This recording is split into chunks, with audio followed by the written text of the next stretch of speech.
NC State held on. Beat East Carolina 24-17. They are 1-0. C.J. Bailey, their rising sophomore quarterback, returning starter, threw for 318 yards. 1 touchdown, 1 interception through the air, also ran for a touchdown. Wesley Grimes, breakout potential as a wide receiver. 2 highlights right off the top. 1, the long touchdown, speed. The other, the deep ball down the middle with safety on either side of him, going contested catch style. A little bit of power, a little bit of athleticism, ball skills. Really good day for some NC State players. As a team, it was 3 games. It was 3 different games is the way I look at it. Game number 1, or periods, sections, I don't know, not 3 different games. The first section, first quarter. Good.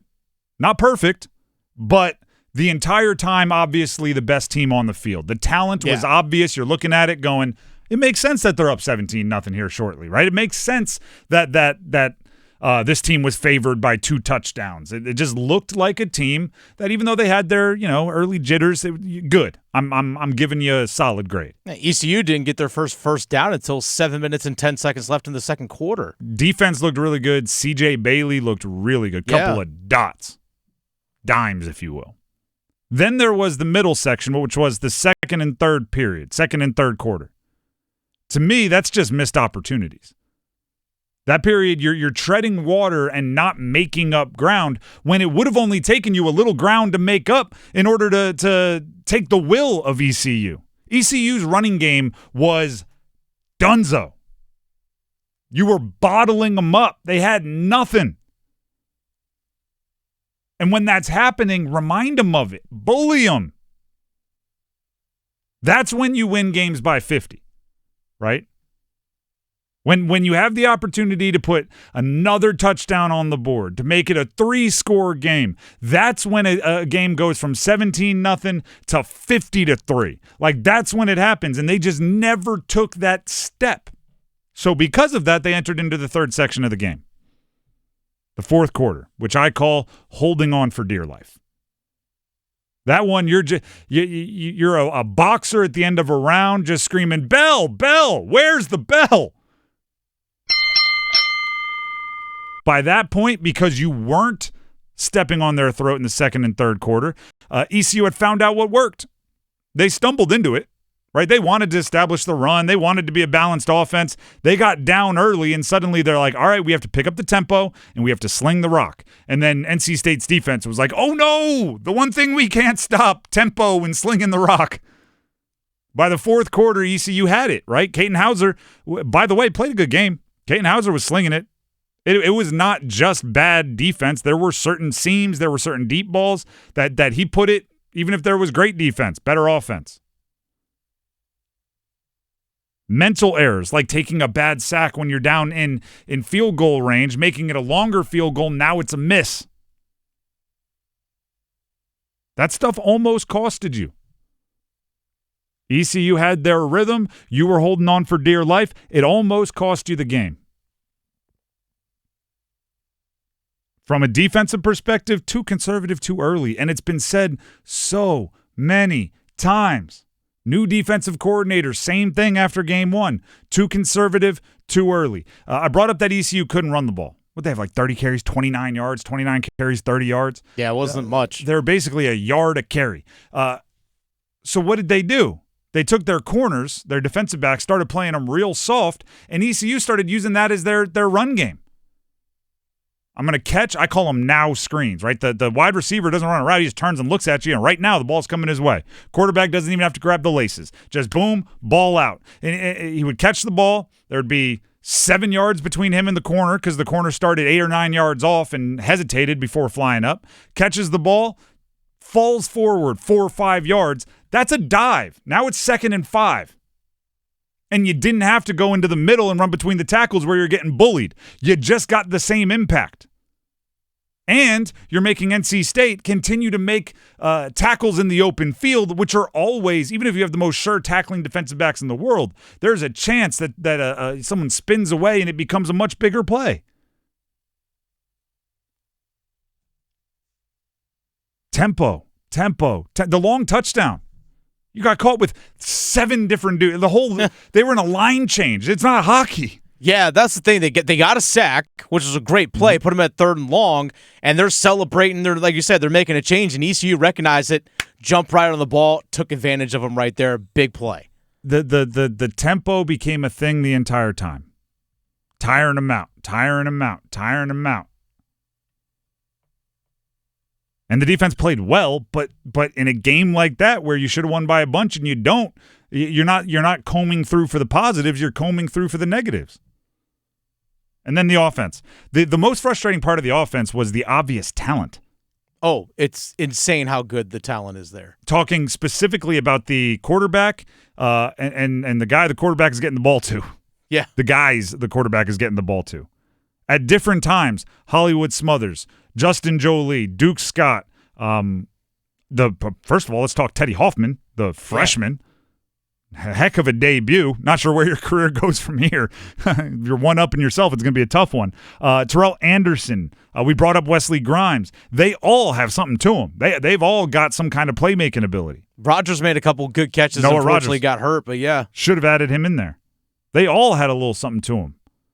I will say the offensive line has me a bit worried. Weren't really able to open up holes in the run game, and if you're not able to do that against ECU, I get very nervous against some of the defensive lines in the ACC. But still, you watched the offense, and you just felt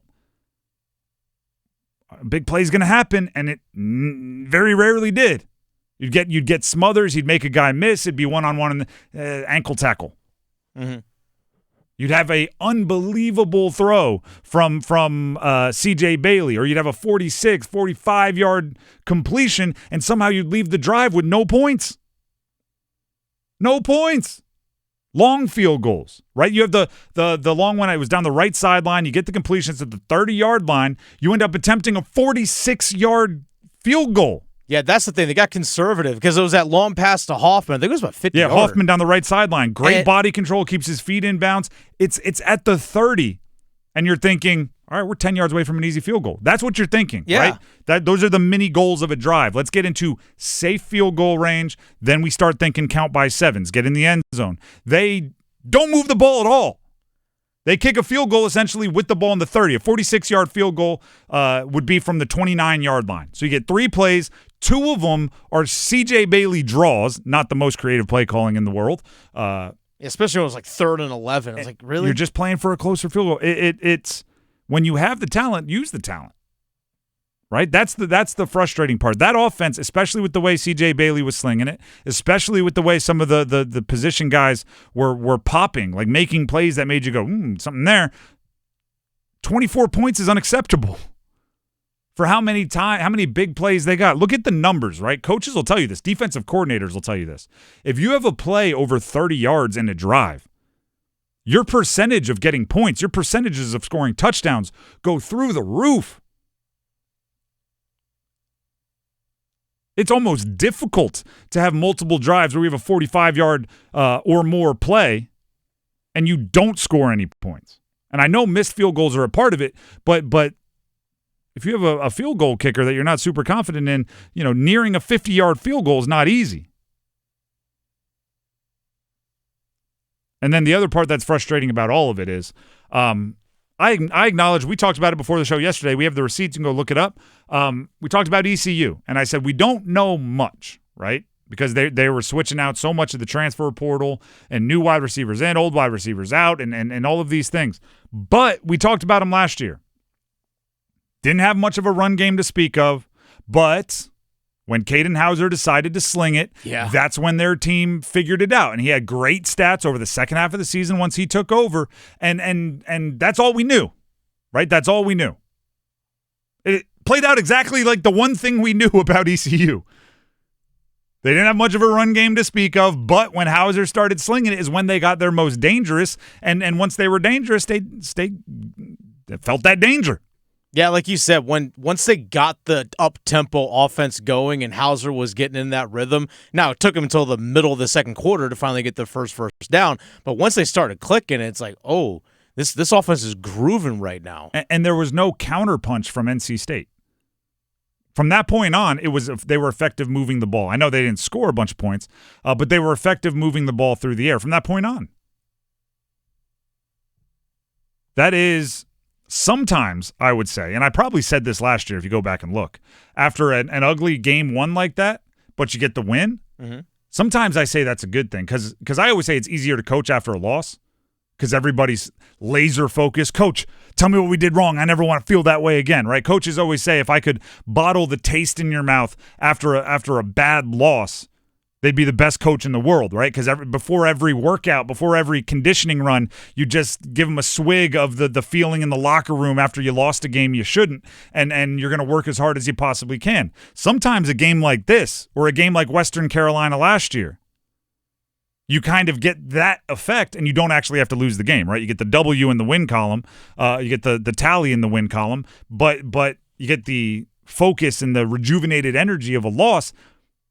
I'm not going to say that this year for State because it didn't happen last year for State. I hope it happens. I'm just not sure it does.